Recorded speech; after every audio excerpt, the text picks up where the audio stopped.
Honorable Speaker, I present the budget for 2023-2024.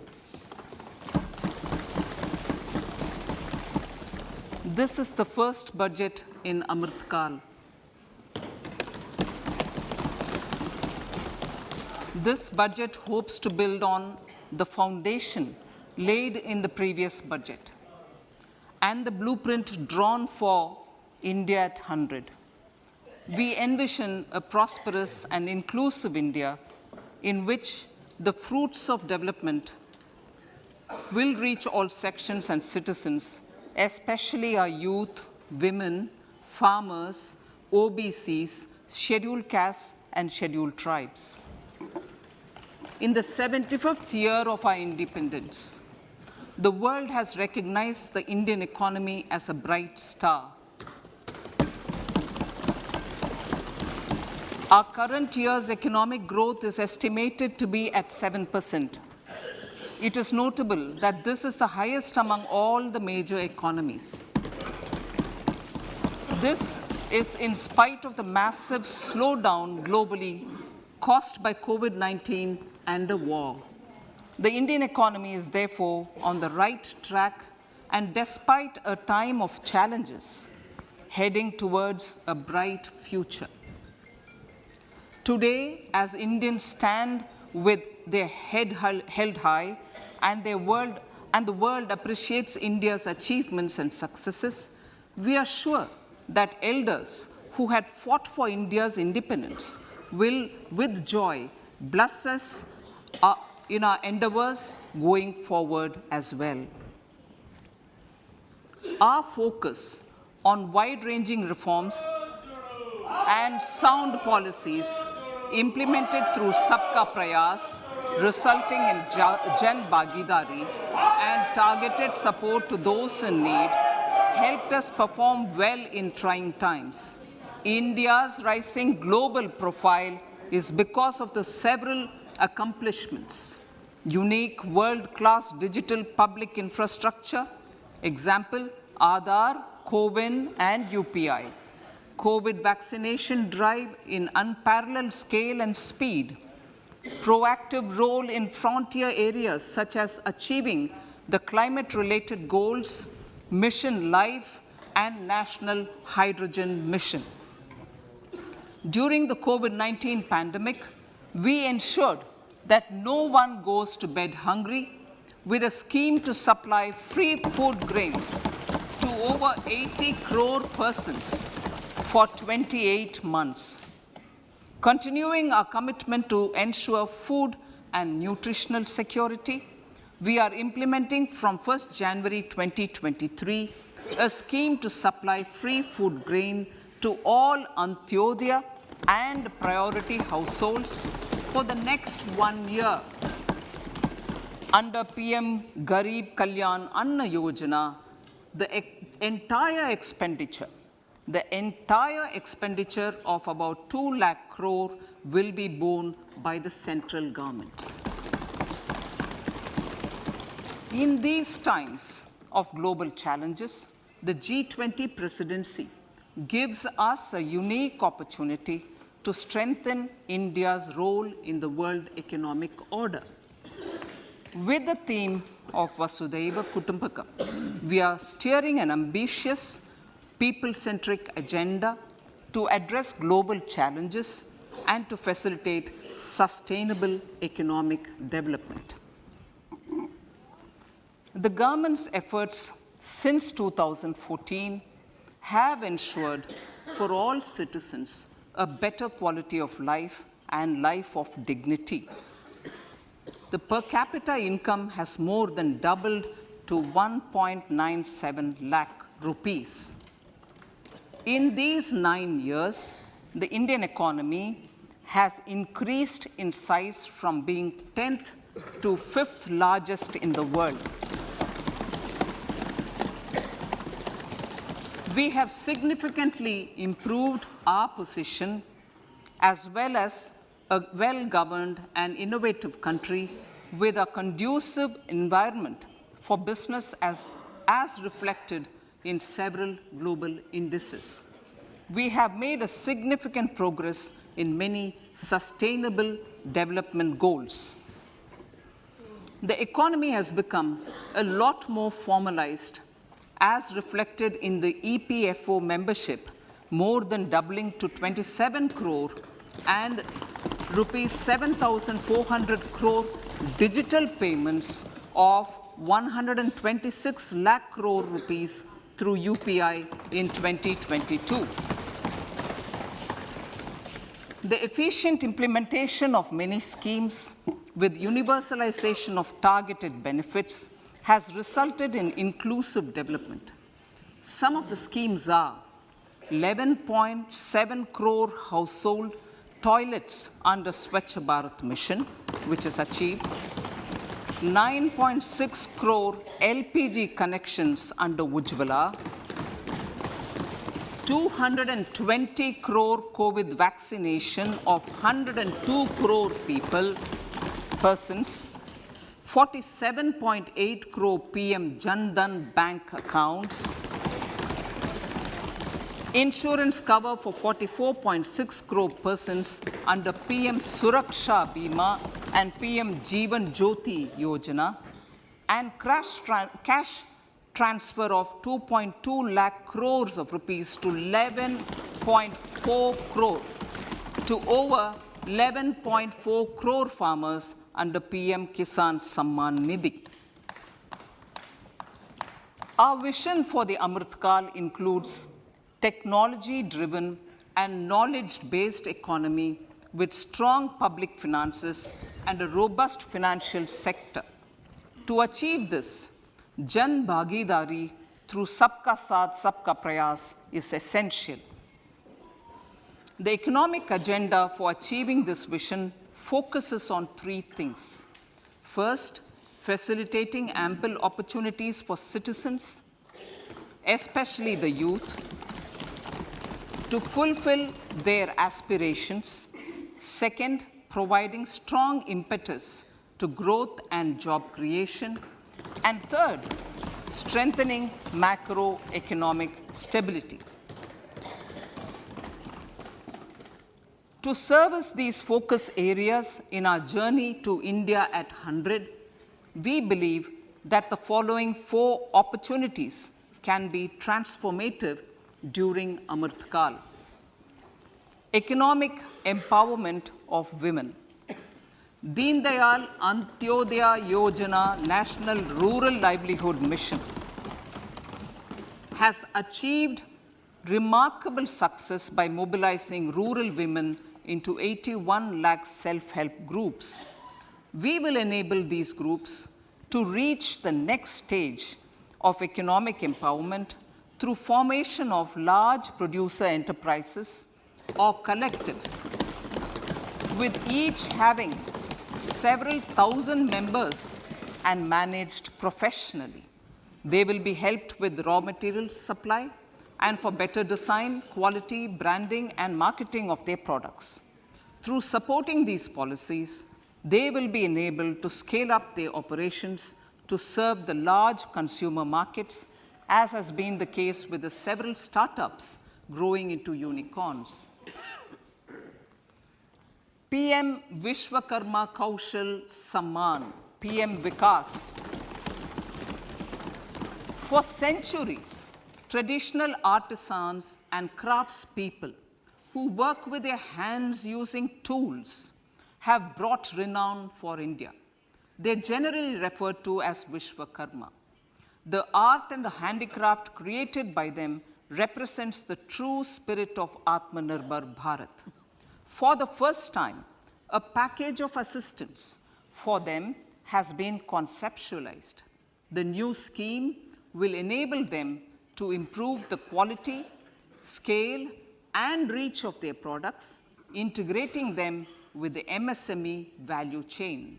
The components of the scheme will include not only financial support, but also access to advanced skill training, knowledge of modern digital techniques, and efficient green technologies, brand promotion, linkage with local and global markets, digital payments, and social security. This will greatly benefit the scheduled castes, scheduled tribes, OBCs, women, and people belonging to the weaker sections. Tourism. The country offers immense attraction for domestic as well as foreign tourists. There is a large potential to be tapped in tourism.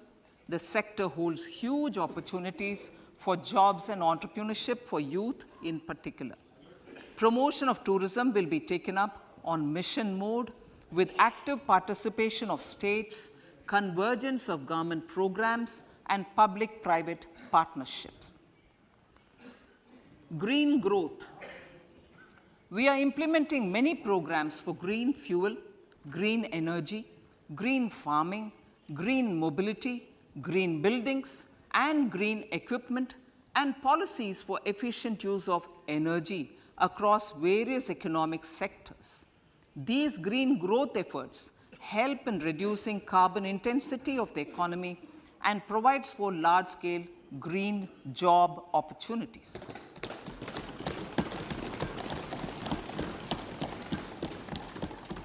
Priorities of this budget. The budget adopts the following 7 priorities. They complement each other and act as the Saptarishi guiding us through the Amritkal. Inclusive development, reaching the last mile, infrastructure and investment, unleashing the potential, green growth, youth power, and financial sector. I now speak on the priority number 1, inclusive development.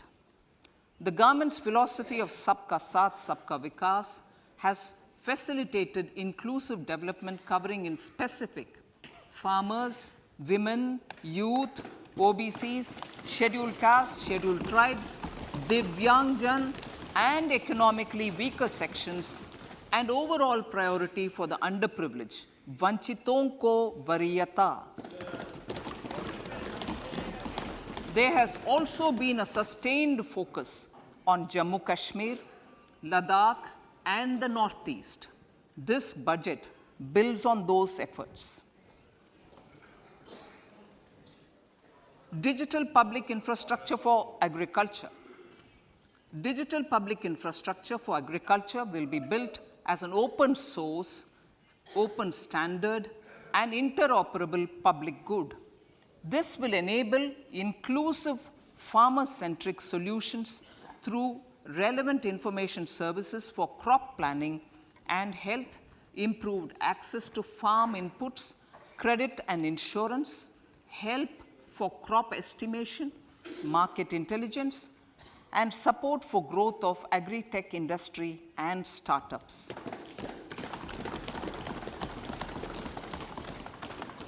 An agriculture accelerator fund. An agriculture accelerator fund will be set up to encourage agri-startups by young entrepreneurs in rural areas. The fund will aim at bringing innovative and affordable solutions for challenges faced by farmers. It will also bring in modern technologies to transform agricultural practices, increase productivity and profitability. To enhance the productivity of extra long staple cotton, we will adopt a cluster-based and value chain approach through public-private partnerships. This will mean collaboration between farmers, state, and industry for input supplies, extension services, and market linkages. We will launch an Atmanirbhar Clean Plant program to boost availability of disease-free, quality planting material for high-value horticultural crops at an outlay of 2,200 crores. Global hub for millets, which are Sri Anna. India is the forefront.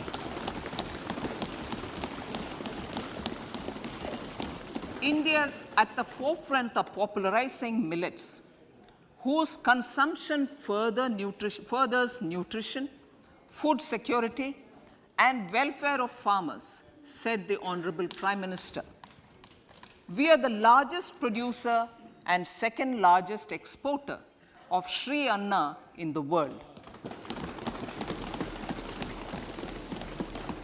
We grow several types of Sri Anna, such as Sri Anna Jowar, Sri Anna Ragi, Sri Anna Bajra, Sri Anna Kutu, Ramdana, Kangni, Kutni, Kutki, Kodo, China, and Sama. These have a number of health benefits and have been an integral part of our food for centuries.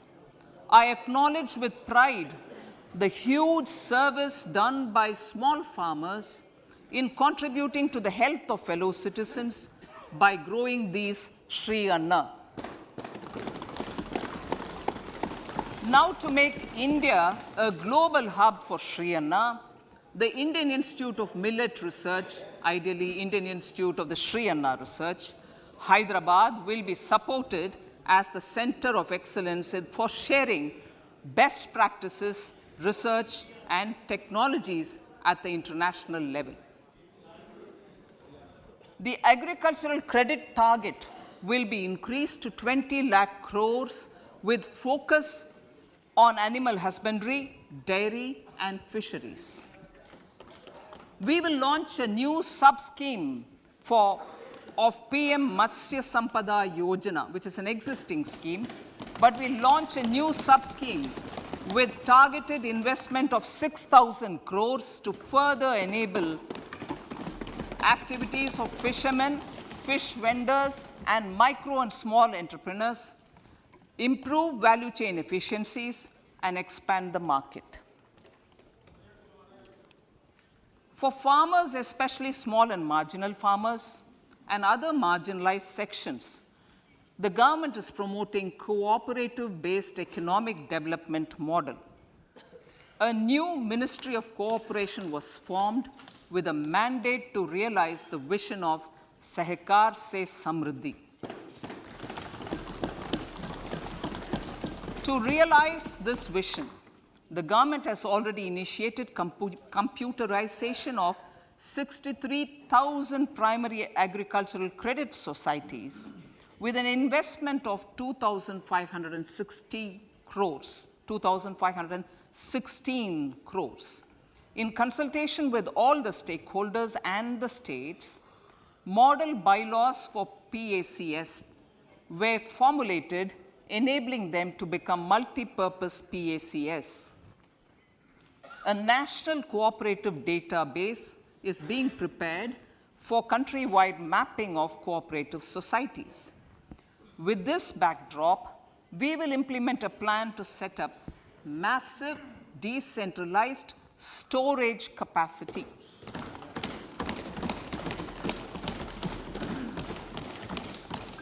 This will help farmers store their produce and realize remunerative prices through sale at appropriate times.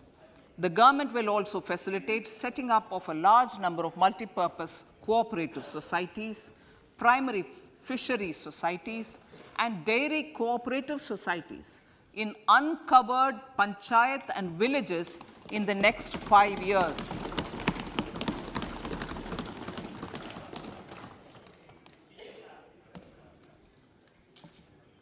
Health, education, and skilling. 157 new nursing colleges will be established in co-location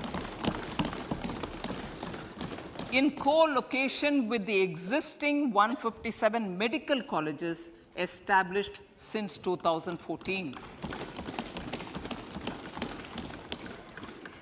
A mission to eliminate sickle cell anemia by 2047 will be launched. It will entail awareness creation, universal screening of 7 crore people in the age group of 0 to 40 years in affected tribal areas, and counseling through collaborative efforts of central ministries and state governments. Facilities in select ICMR labs, Indian Council for Medical Research labs, will be made available for research by public and private medical college faculty and private sector R&D teams for encouraging collaborative research and innovation. A new program to promote research and innovation in pharmaceuticals will be taken up through centers of excellence. We shall also encourage industry to invest in research and development in specific priority areas. Dedicated multidisciplinary courses for medical devices will be supported in existing institutions to ensure availability of skilled manpower for futuristic medical technologies, high-end manufacturing, and research. Teachers' training. Teachers' training will be re-envisioned through innovative pedagogy, curriculum transaction, continuous professional development, dipstick surveys, and ICT implementation. The District Institute of Education and Training will be developed as vibrant institutes of excellence for this purpose.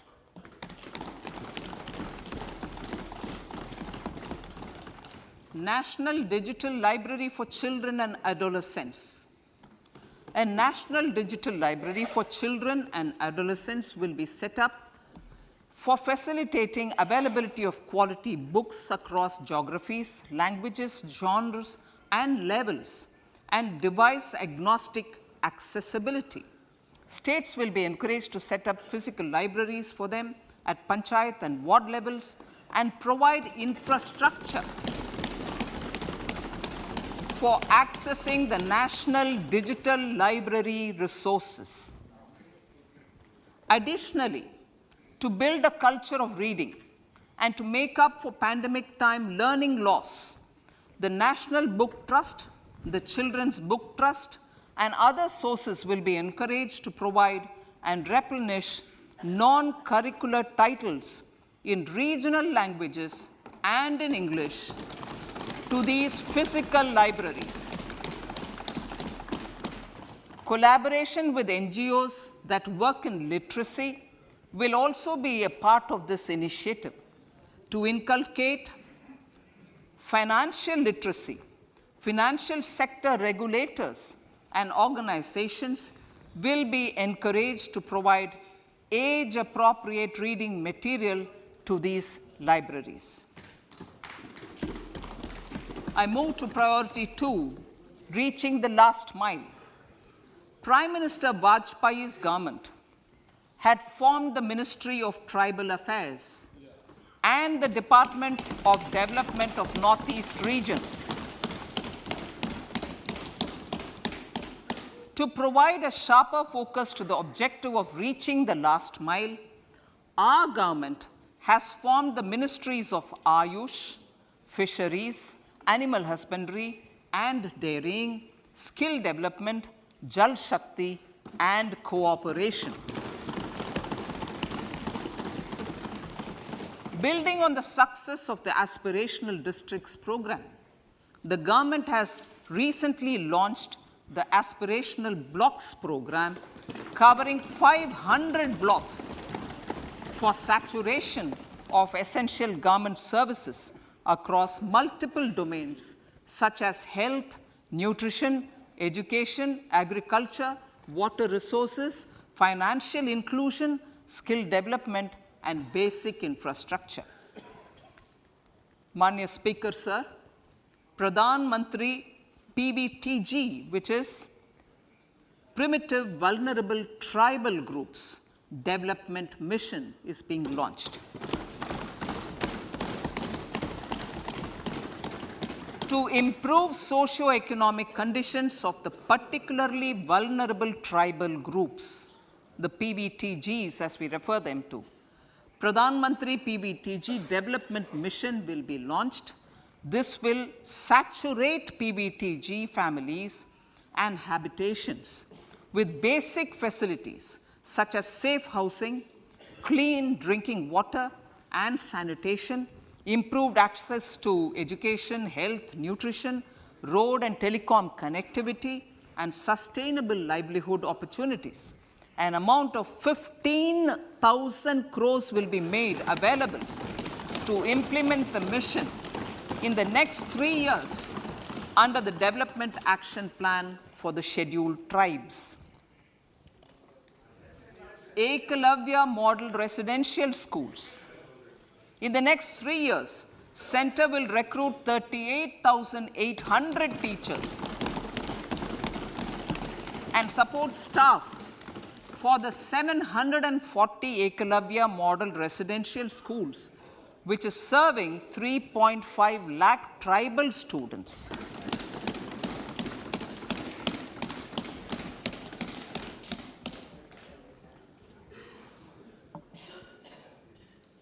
In the drought-prone central regions of Karnataka, central assistance of 5,300 crore will be given to Upper Bhadra project to provide sustainable micro irrigation and filling up of surface tanks for drinking water. PM Awas Yojana. The outlay for PM Awas Yojana is being enhanced by 66% to over 79,000 crores. Bharat Shared Repository of Inscriptions will be set up in a digital epigraphy museum with digitization of 1 lakh ancient inscriptions in the first stage. Support for poor prisoners. For poor persons who are in prisons and unable to afford the penalty or the bail amount, required financial support will be provided. Priority number 3, infrastructure and investment. Investments in infrastructure and productive capacity have a large multiplier impact on growth and employment. After the subdued period of the pandemic, private investments are growing again. The budget takes the lead once again to ramp up the virtuous cycle of investment and job creation. Honorable Speaker, sir, the capital investment outlay is being increased steeply for the 3rd year in a row by 33% to 10 lakh crores, which would be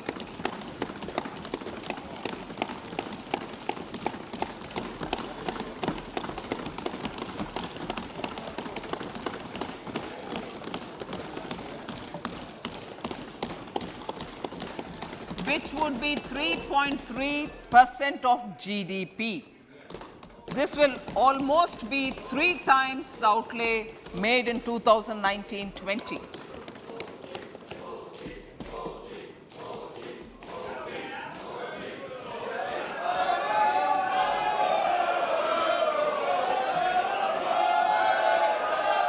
This substantial increase in recent years is central to the government's efforts to enhance growth potential and job creation, crowd in private investments, and provide a cushion against global headwinds. The direct capital investment by the center is complemented by the provision made for creation of capital assets through grants and aids to state. The effective capital expenditure of the center is budgeted at 13.7 lakh crore rupees, which will be 4.5% of GDP. Support to state governments for capital investment.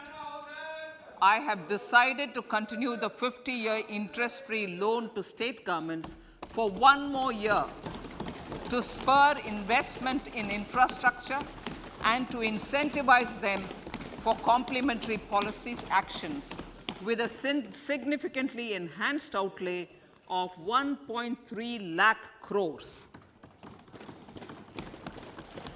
The newly established Infrastructure Finance Secretariat will assist all stakeholders for more private investment in infrastructure, including railways, roads, urban infrastructure, and power, which are predominantly depend on public resources. The harmonized master list of infrastructure will be reviewed by an expert committee for recommending the classification and financing framework suitable for Amrit Kal. A capital outlay, I'm talking about railways now, sir, Honorable Speaker, railways. A capital outlay of 2.40 lakh crores has been provided for the railways. This is the highest ever outlay this highest ever outlay is about 9 times the outlay made in 2013-14. 100 critical transport infrastructure projects for last and first mile connectivity for ports, coal, steel, fertilizer, and food grain sectors have been identified. They will be taken up on priority with investment of 75,000 crores, including 15,000 crore from private sources. 50 additional airports, heliports, water aerodromes, and advanced landing grounds will be revived for improving regional air connectivity.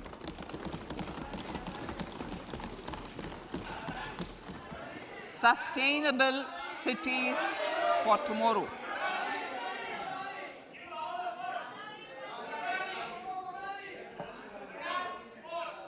States and cities will be encouraged to undertake urban planning reforms and actions to transform our cities into sustainable cities of tomorrow. This means efficient use of land resources, adequate resources for urban infrastructure, transit-oriented development, enhanced availability and affordability of urban land, and opportunities for all. Through property tax governance reforms and ring-fencing user charges on urban infrastructure, cities will be incentivized to improve their creditworthiness for municipal bonds. Like the RIDF, an urban infrastructure development fund will be established through use of priority sector lending shortfall. This will be managed by the National Housing Bank and will be used by public agencies to create urban infrastructure in Tier 2 and Tier 3 cities. States will be encouraged to leverage resources from the grants of the 15th Finance Commission as well as existing schemes to adopt appropriate user charges while accessing the UIDF. We expect to make available 10,000 crore rupees per annum for this purpose. All cities and towns will be enabled for 100% mechanical desludging of septic tanks and sewers to transition from manhole to machine hole mode.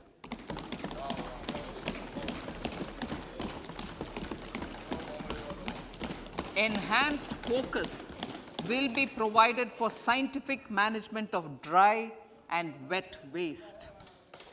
Honorable Speaker, sir, our Prime Minister had said, good governance is the key to a nation's progress.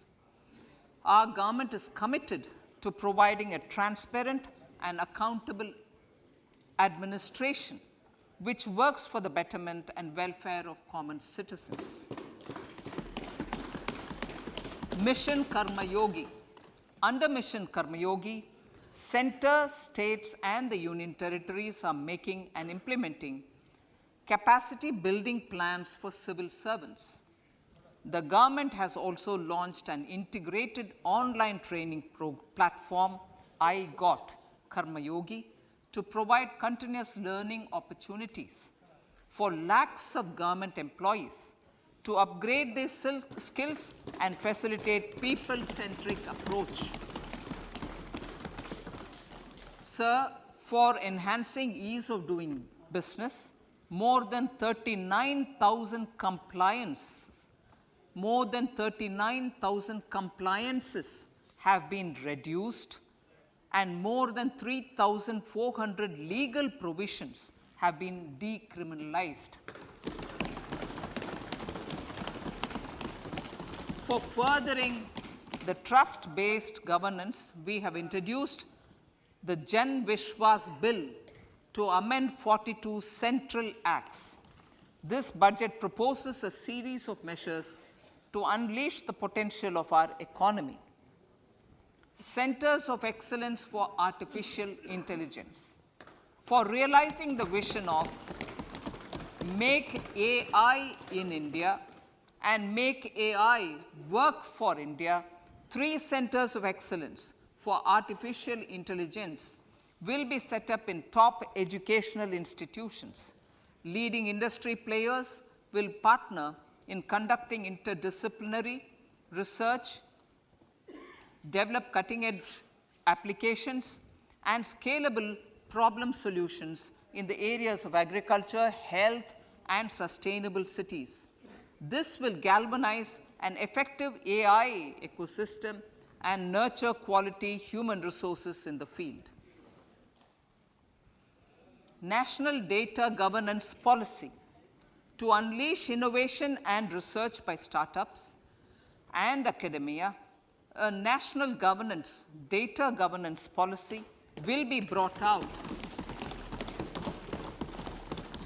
This will enable access to anonymized data.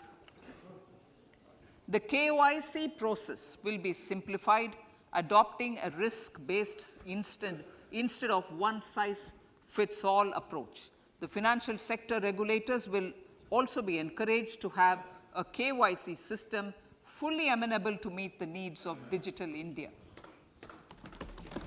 One-stop solution for identity and address updating.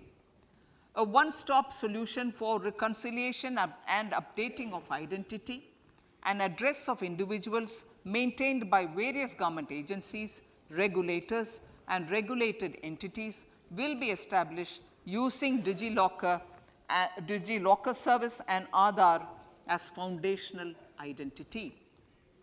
Speaker, sir, common business identifier. For the business establishments required to have a permanent account number, the PAN will be used as the common identifier for all digital systems of specified government agencies. This will bring ease of doing business, and it will be facilitated through a legal mandate. For obviating the need for separate submission of same information to different government agencies, a system of unified filing process will be set up. Such filing of information or return in simplified forms on a common portal will be shared with other agencies as per the filer's choice. Vivad Se Vishwas 1, relief for MSMEs.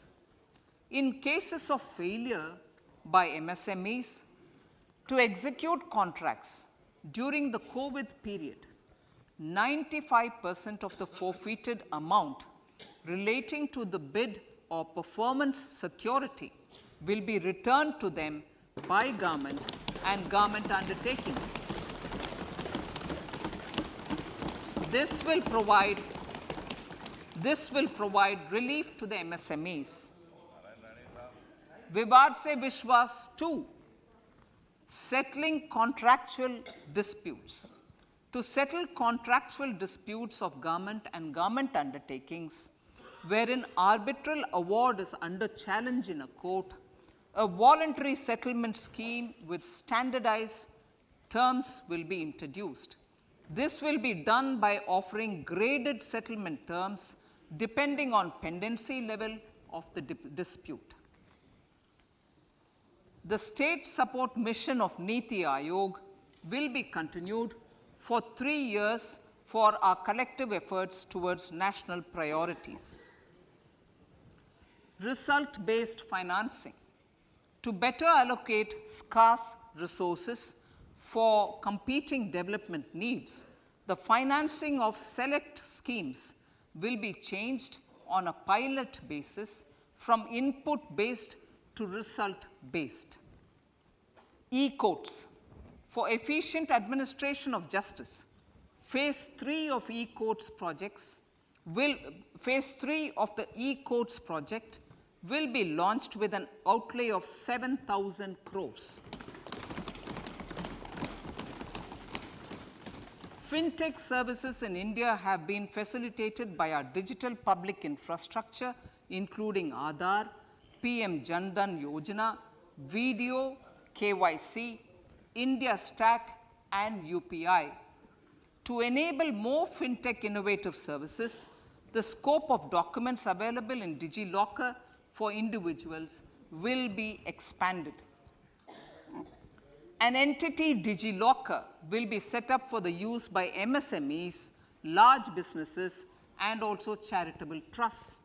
This will be towards storing and sharing documents online securely whenever needed with various authorities, regulators, banks, and other business entities. 5G services. 100 labs for developing applications using 5G services will be set up in engineering institutions.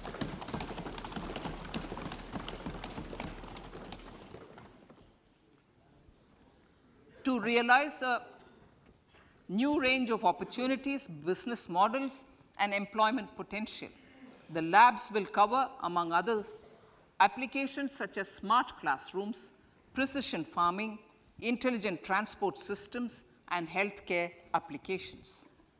Lab-grown diamonds. Lab-grown diamonds is a technology and innovation-driven emerging sector with high employment potential.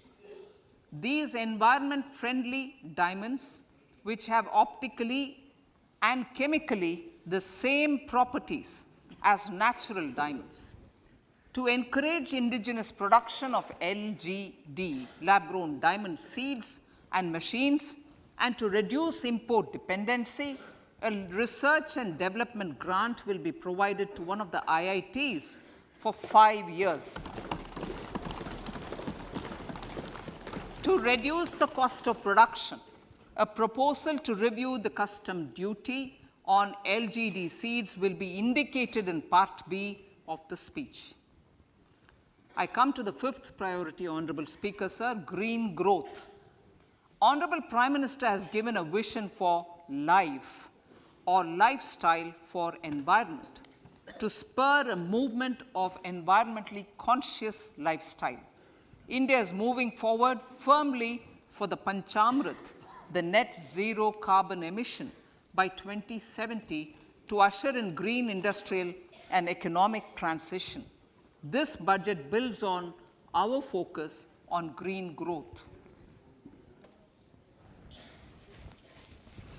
The recently launched National Green Hydrogen Mission, with an outlay of 19,700 crores, will facilitate transition of the economy to low carbon intensity, reduce dependence on fossil fuel imports, and make the country assume technology and market leadership in this sunrise sector. Our target is to reach an annual production of 5 MMT by 2030. Energy transition. This budget provides for 35,000 crores for priority capital investment towards energy transition and net zero objectives and energy security by Ministry of Petroleum and Natural Gas. To steer the economy on sustainable development path, battery energy storage systems with capacity of 4,000 MWH will be supported with viability gap funding. A detailed framework for pumped storage projects will also be formulated. Renewable energy evacuation. the interstate transmission system for evacuation and grid integration of 13 gigawatt renewable energy from Ladakh will be constructed with investment of 20,700 crore, including central support of 8,300 crores. Green Credit Program. For encouraging behavioral change, a green credit program will be notified under the Environment Protection Act.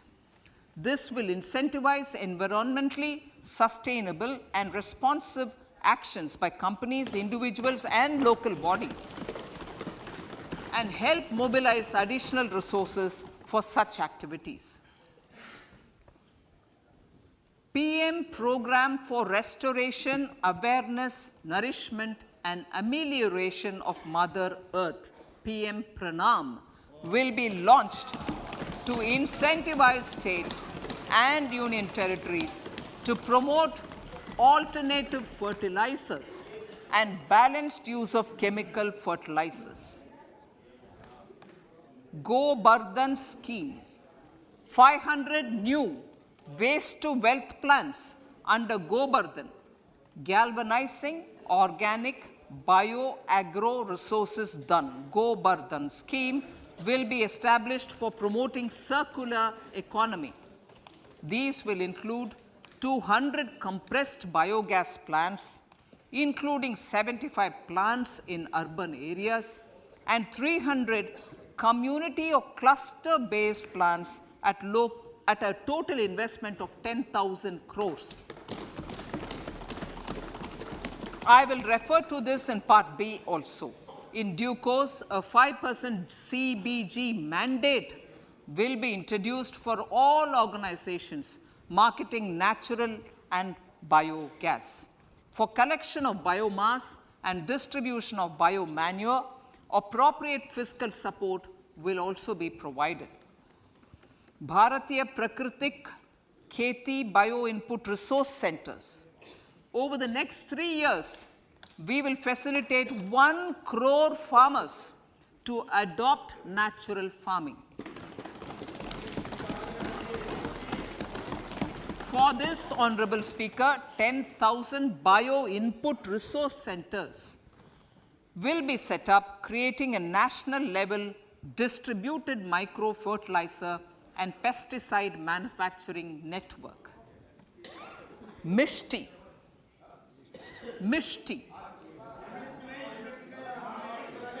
Building on India's success in afforestation, Mangrove Initiative for Shoreline Habitats and Tangible Incomes, Mishti, will be taken up for mangrove plantation along the coastline and on salt pan lands wherever feasible through convergence between Manrega, Campa Fund and other sources. Amrit Dharohar. Wetlands are vital ecosystems which sustain biological diversity. In his latest Mann Ki Baat, the Prime Minister said, now, I quote, now the total number of Ramsar sites in our country has increased to 75, whereas before 2014, there were only 26, unquote. Local communities have always been at the forefront of conservation efforts. The government will promote their unique conservation values through Amrit Dharohar, a scheme that will be implemented over the next 3 years to encourage optimal use of wetlands and enhance biodiversity, carbon stock, ecotourism opportunities, and income generation for local communities. Coastal shipping.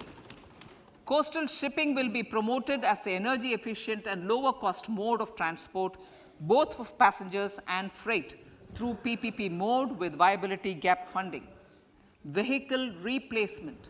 Vehicle replacement is an important continuing policy, replacing the old I know. Replacing. Absolutely. Thank you. Replacing old polluting vehicles. Maybe applicable, right? Replacing old polluting vehicles is an important part of greening our economy.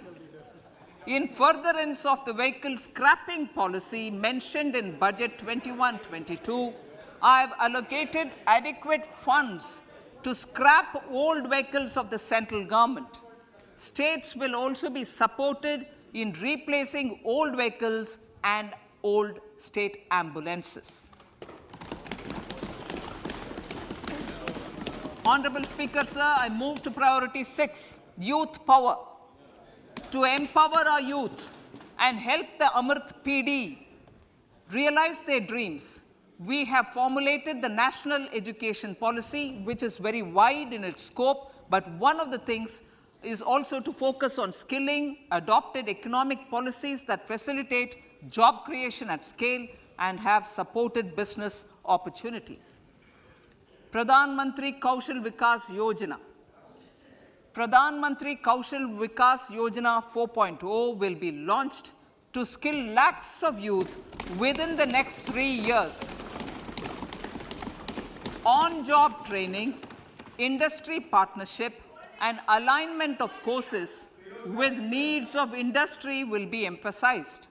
The scheme will also cover new age courses for Industry 4.0 like coding, AI, robotics, mechatronics, IoT, 3D printing, drones, and other soft skills. To skill youth for international opportunities, 30 Skill India International Centers will be set up across different states. The digital ecosystem for skilling will be further expanded with the launch of a unified Skill India digital platform for enabling demand-based formal skilling, linking with employers including MSMEs, and facilitating access to entrepreneurship schemes. To provide stipend support to 47 lakh youths in 3 years, direct benefit transfer under a pan-India national apprenticeship promotion scheme will be rolled out. Tourism.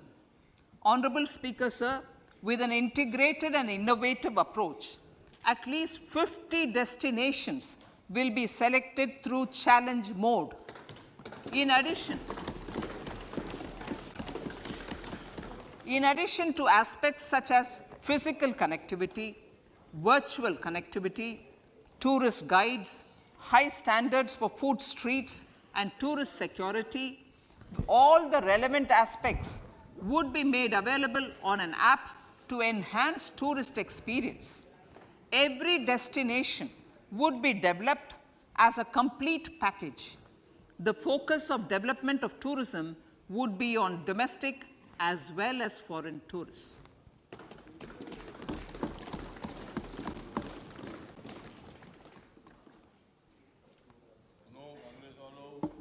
Sector-specific skilling and entrepreneurship development will be dovetailed to achieve the objectives of Dekho Apna Desh initiative.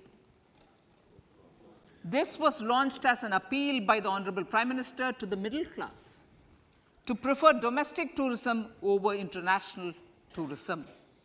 The integrated development of theme-based tourist circuits, the Swadesh Darshan scheme, was also launched. Under the Vibrant Villages program, tourism infrastructure and amenities will be facilitated in border villages. Unity Mall.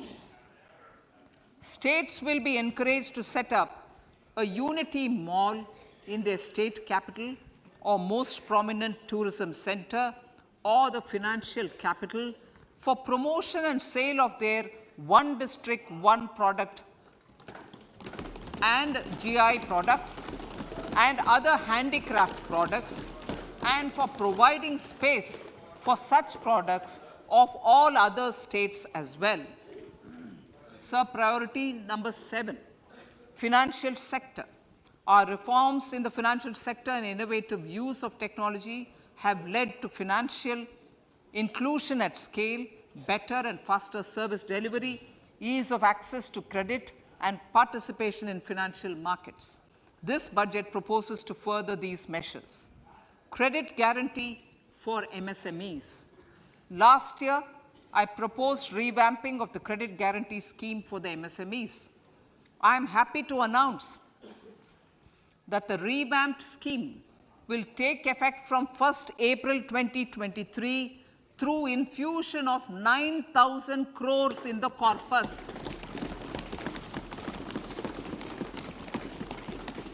This will enable additional collateral-free guaranteed credit of 2 lakh crores of rupees. Further, the cost of credit will be reduced by about 1%. A national financial information registry will be set up to serve as the central repository of financial and ancillary information. This will facilitate efficient flow of credit, promote financial inclusion, and foster financial stability. A new legislative framework will govern this credit public infrastructure and will be designed in consultation with the RBI. To meet the needs of Amrit Kal and to facilitate optimum regulation in the financial sector, public consultation, as necessary and feasible, will be brought to the process of regulation making and issuing subsidiary directions. To simplify, to ease, and to reduce cost of compliance, financial sector regulators will be requested to carry out a comprehensive review of existing regulations. For this, they will consider suggestions from public and regulated entities. Time limits to decide the application under various regulations will also be laid down. Honorable Speaker, sir, to enhance business activities in GIFT IFSC, the following measures will be taken. Delegating powers under the SEZ Act to the IFSCA to avoid dual regulation. Setting up a single window IT system for registration and approval of IFSCA, SEZ authorities, GSTN, RBI, SEBI, and IRDAI. Permitting acquisition financing by IFSC banking units of foreign banks. Establishing a subsidiary of Exim Bank for trade refinancing. Amending IFSCA Act for statutory provisions for arbitration, ancillary services, and avoiding dual regulation under the SEZ Act, and recognizing offshore derivative instruments as valid contracts. Honorable Speaker, sir, data embassy. For countries looking for digital continuity solutions, we will facilitate setting up of their data embassies in GIFT IFSC.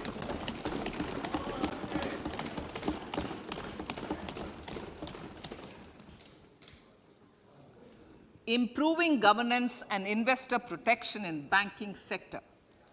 To improve bank governance and enhance investors' protection, certain amendments to the Banking Regulation Act, the Banking Companies Act, and the Reserve Bank of India Act are being proposed. Capacity building in securities market. Honorable Speaker, sir, to build capacity of functionaries and professionals in the securities market, SEBI will be empowered to develop, regulate, maintain, and enforce norms and standards for education in the National Institute of Securities Markets and to recognize award of degrees, diplomas, and certificates. A central processing center will be set up for faster response to companies through centralized handling of various forms filed with field officers under the Companies Act. reclaiming of shares and dividends.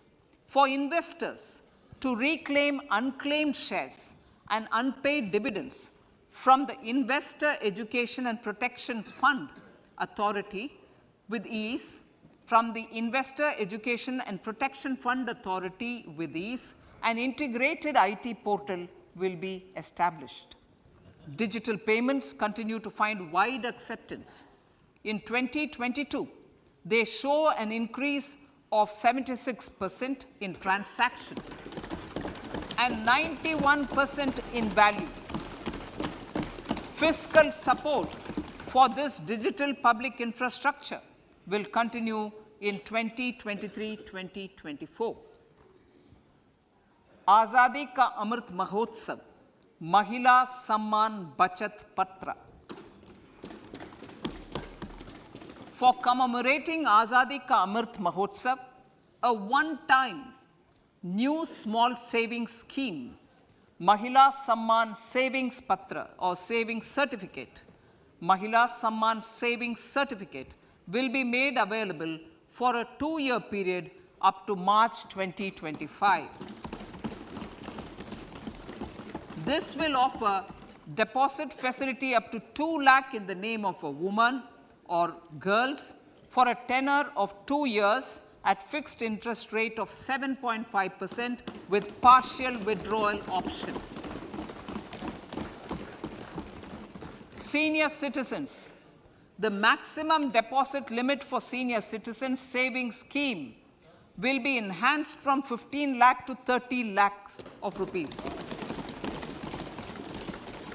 The maximum deposit limit for monthly income account scheme will be enhanced from 4.5 lakh to 9 lakh for single account and from 9 lakh to 15 lakh for joint account. Honorable Speaker, sir, fiscal management. 50 years interest-free loan to states. The entire 50-year loan to states has to be spent on capital expenditure within 2023-24. Most of this will be at the discretion of the states, but a part will be conditional on states increasing their actual capital expenditure. Parts of the outlay will also be linked to or allocated for the following purposes: scrapping old government vehicles, urban planning reforms and actions, financing reforms in urban local bodies to make them creditworthy for municipal bonds, housing for police personnel above or as part of the police station, constructing unity malls, children and adolescent libraries and digital infrastructure, and state share of capital expenditure of central schemes. Honorable Speaker, sir, fiscal deficit of states. States will be allowed a fiscal deficit of 3.5% of GSDP, of which 0.5% will be tied to power sector reforms. Revised estimates 2022 to 2023. The revised estimate, Honorable Speaker, sir, of the total receipts other than borrowing is 24.3 lakh crores, of which the net tax receipts are 20.9 lakh crores. The revised estimate of the total expenditure is 41.9 lakh crores of rupees, of which the capital expenditure is about 7.3 lakh crores. The revised estimate of the fiscal deficit is 6.4% of GDP, adhering to the budget estimate. So, budget estimates of 2023-24. Coming to 2023-24, the total receipts other than borrowings and the total expenditure are estimated at 27.2 lakh crores and 45 lakh crores respectively. The net tax receipts are estimated at 23.3 lakh crores. The fiscal deficit is estimated to be 5.9% of the GDP. In my budget speech for 21-22, I had announced that we plan to continue the path of fiscal consolidation, reaching a fiscal deficit of below 4.5% by 2025-26, with a fairly steady decline over the period. We have adhered to this path, and I reiterate my intention to bring the fiscal deficit below 4.5% of GDP by 2025-26. To finance the fiscal deficit in 2023-24, the net market borrowings from dated securities are estimated at 11.8 lakh crores. The balance financing is expected to come from small savings and other sources. The gross market borrowings are estimated at 15.43 lakh crores of rupees. Honorable Speaker, sir, I now move to Part B.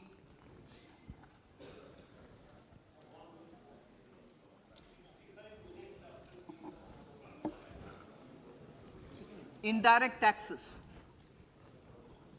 My indirect tax proposals will aim to promote exports, boost domestic manufacturing, enhance domestic value addition, encourage green energy and mobility. A simplified tax structure with fewer tax rates helps in reducing compliance burden and improving tax administration. I propose to reduce the number of basic customs duty rates on goods other than textiles and agriculture from 21 to 13. As a result, there are minor changes in the basic custom duties, cesses and surcharges on some items including toys, bicycle, automobiles and naphtha. Green mobility. To avoid cascading of taxes on blended compressed natural gas, I propose to exempt excise duty on GST paid compressed biogas contained in it. To further provide impetus to green mobility, customs duty exemptions is being extended to import of capital goods and machinery required for manufacture of lithium-ion cells for batteries used in electrical vehicles as well. Electronics. As a result of various initiatives of the government, including phased manufacturing program, mobile phone production in India has increased from 5.8 crore units valued at about 18,900 crore in 2014-15 to 31 crore units valued at 2,75,000 crore in the last financial year. To further deepen domestic value addition in manufacturing of mobile phones, I propose to provide relief to customs duty. I propose to provide relief in customs duty on import of certain parts and inputs like camera lens and continue the concessional duty on lithium-ion cells for batteries for another year. Similarly, to promote value addition in manufacture of televisions, I propose to reduce the basic customs duty on parts of open cells of TV panels to 2.5%. Electrical. To rectify inversion of duty structure and encourage manufacturing of electric kitchen chimneys, the basic custom duty on electric kitchen chimney is being increased from 7.5% to 15%, and that on heat coils for these is proposed to be reduced from 20% to 15%. Chemicals and petrochemicals. Denatured ethyl alcohol is used in chemical industry. I propose to exempt basic customs duty on it. This will also support the ethanol blending program and facilitate an endeavor for energy transition. Basic customs duty is also being reduced on acid grade fluorospar from 5% to 2.5% to make the domestic fluorochemicals industry competitive. Further, the basic customs duty on crude glycerin for use in manufacture of epichlorohydrin is proposed to be reduced from 7.5% to 2.5%.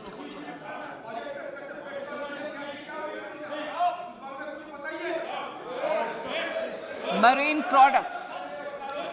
In the last financial year, marine products recorded the highest export growth, benefiting farmers in the coastal states of the country. To further enhance the export competitiveness of marine products, particularly shrimps, duty is being reduced on key inputs for domestic manufacture of shrimp feed. India is a global leader, as I said in Part A, in cutting and polishing of natural diamonds, contributing about 3/4 of the global turnover by value. With the depletion of deposits of natural diamonds, the industry is moving towards lab-grown diamonds, and it holds huge promise. To seize this opportunity, I propose to reduce the basic customs duty on seeds used in their manufacture. Customs duties on doré and bars of gold and platinum were increased earlier this fiscal. I propose to increase the duties on articles made therefrom to enhance the duty differential. I also propose to increase the import duty on silver doors, bars, and articles to align them with that on gold and platinum. To facilitate availability of raw materials for the steel sector, exemptions from basic custom duty on raw materials for manufacture of CRGO steel, ferrous scrap, and nickel cathode is being continued. Similarly, the concessional BCD of 2.5% on copper scrap is also being continued to ensure the availability of raw materials for secondary copper producers who are mainly in the MSME sectors. Compounded rubber. The basic custom duty rate on compounded rubber is being increased from 10% to 25% or 30 kg, whichever is lower, at par with that of natural rubber other than latex, to curb circumvention of duty. Cigarettes. National calamity contingent duty on specified cigarettes was last revised 3 years ago. This is proposed to be revised upwards by about 16%. Direct taxes.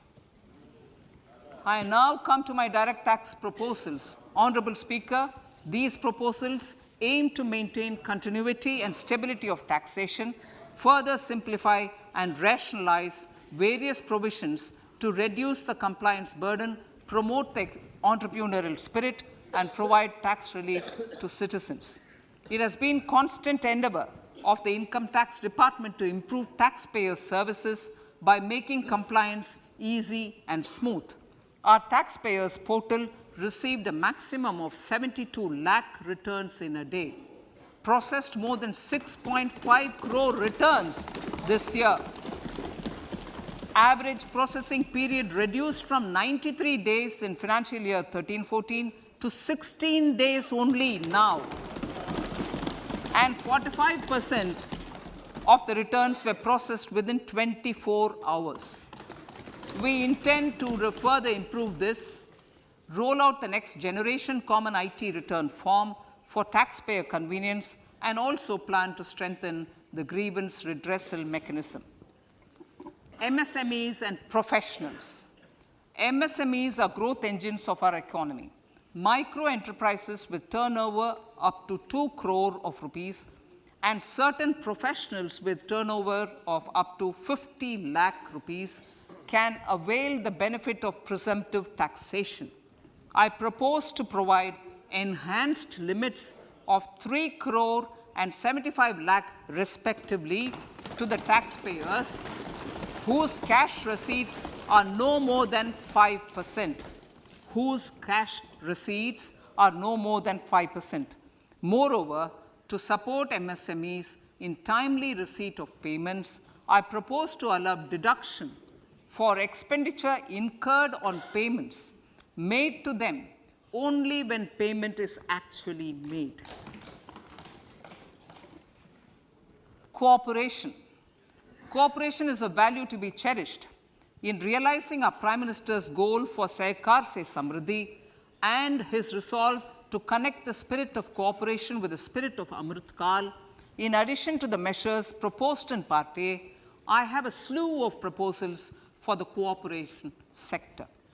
First, new cooperatives that commence manufacturing activities till 2024, 31st March, shall get the benefit of a lower tax rate of 15%, as is presently available to new manufacturing companies. Secondly, I propose to provide an opportunity to sugar cooperatives to claim payments made to sugarcane farmers for the period prior to the assessment year 2016-17 as expenditure. This is expected to provide them a relief of almost 10,000 crores. Thirdly, I am providing a higher limit of 2 lakh per member for cash deposits to loans in cash by primary agricultural cooperative societies and primary cooperative agriculture and rural development banks. I repeat that. Thirdly, I am providing a higher limit of 2 lakh per member for cash deposits to and loans in cash by primary agricultural cooperative societies and primary cooperative agricultural and rural development banks.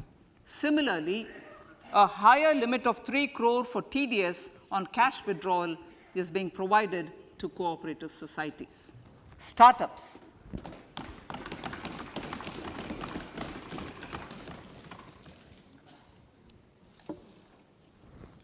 Entrepreneurship is vital for a country's economic development. We have taken a number of measures for startups and they have borne results. India is now the third largest ecosystem for startups globally and ranks second in innovation quality among middle-income countries.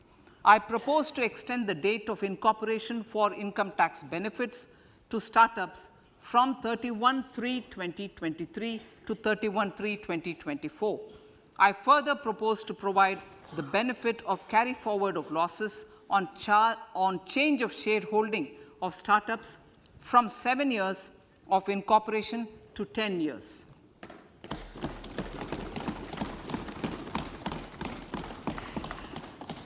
To reduce the pendency of appeals at commissioner level, I propose to deploy about 100 joint commissioners for disposal of small appeals. We shall also be more selective in taking up cases for scrutiny of returns already received this year. Better targeting of tax concessions.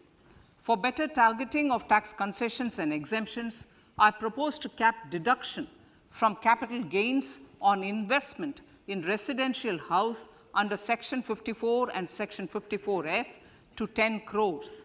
Another proposal with similar intent is to limit income tax exemption from proceeds of insurance policies with very high value. Rationalization. Honorable Speaker, sir, there are a number of proposals relating to rationalization and simplification. Income of authorities, boards, and commissions set up by statutes of union or state for the purpose of housing, development of cities, towns, and villages, and regulating and developing an activity or matter is proposed to be exempted from income tax. Other major measures in this direction are removing the minimum threshold of 10,000 for TDS and clarifying taxability relating to online gaming, not treating conversion of gold into electronic gold receipts and vice versa as capital gains, reducing the TDS rate from 30% to 20% on taxable portion of EPF withdrawals in non-PAN cases, and taxation on income for market-linked debentures. Other major proposals in the finance bill relate to the following: extension of period of tax benefits to funds relocating to IFSC, GIFT City till 31/3/2025, decriminalization under Section 276A of the Income Tax Act, allowing carry forward of losses on strategic disinvestment, including that of IDBI Bank, and providing EEE status to Agniveer Fund. Personal income tax.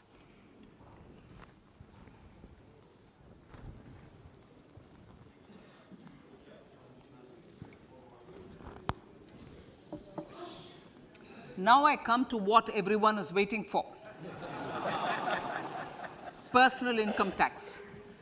I have 5 major announcements to make in this regard. These primarily benefit our hard-working middle class.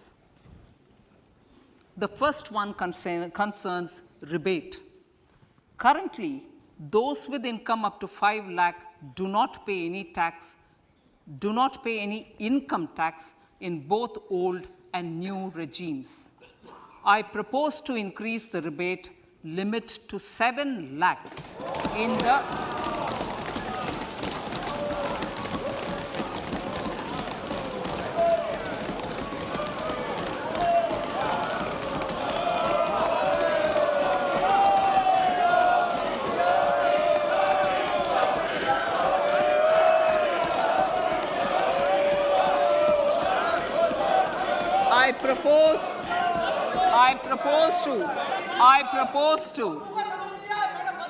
I propose to increase the rebate limit to 7 lakh in the new tax regime. Thus, persons in the new tax regime with income up to 7 lakhs will not have to pay any tax at all. The second proposal relates to middle class individuals. I had introduced in the year 2020 the new personal income tax regime with 6 income slabs starting from 2.5 lakh. I propose to change the tax structure in this regime by reducing the number of slabs to 5 and increasing the tax exemption limit to 3 lakhs. The new tax rates are 0 to 3 lakh, nil. 3 to 6 lakhs, 5%. 6 to 9 lakhs, 10%. 9 to 12 lakh, 15%. 12 to 15 lakhs, 20%.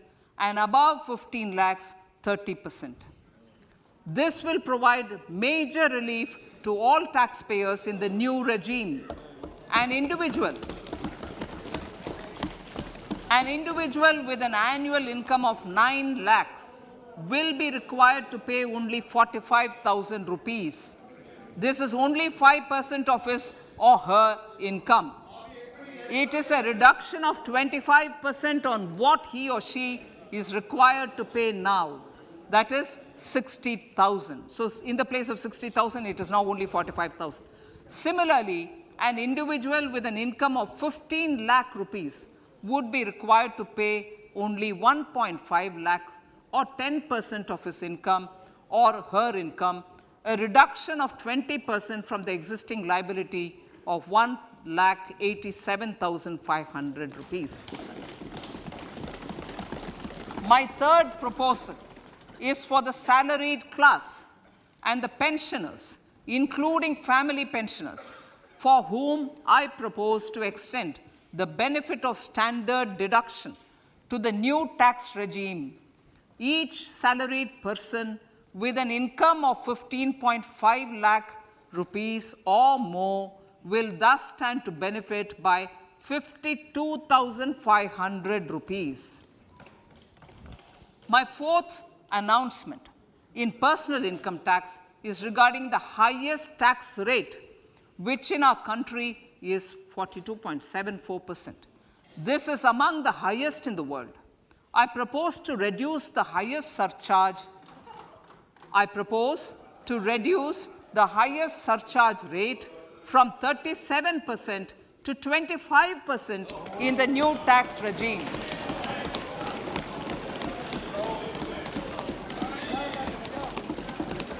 This would result in reduction of the maximum rate. This would result in the reduction of the maximum tax rate to 39%. Lastly, the limit of 3 lakh rupees for tax exemption on leave encashment on retirement of non-government salaried employees was last fixed in the year 2002, when the highest basic pay in the government was only 30,000 rupees per month. In line with the increase in the government salaries, I am proposing to increase this limit to 25 lakh rupees.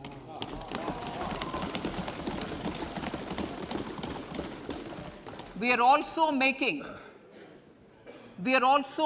the new income tax regime as the default tax regime.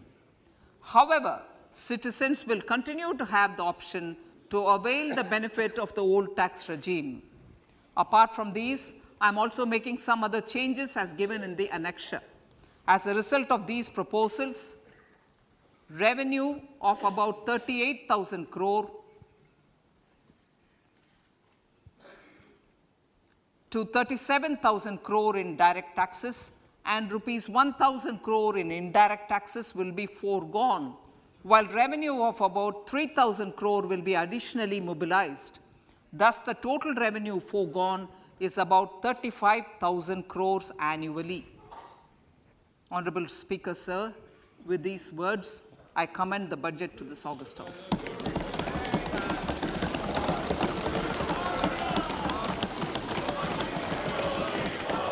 1 hour 25 minutes. Item number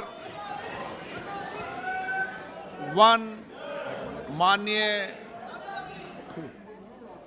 item number 2, Shrimati Nirmala Sitharaman ji. Sir, with your permission, I lay on the table of the following statements. Under Section 3(1) of the Fiscal Responsibility Budget Management Act 2003, 1. Medium-term fiscal policy cum fiscal policy strategy statement and macroeconomic framework statement. माननीय सदस्यगण, जैसा कि आपको समाचार भाग 2 के माध्यम से पहले ही सूचित किया जा चुका है कि माननीय वित्त मंत्री जी के बजट भाषण की प्रतियां हार्ड कॉपी के रूप में उपलब्ध कराई गई है। आप बजट भाषण की अपनी अपनी प्रति प्रकाशन पलक से ले लें।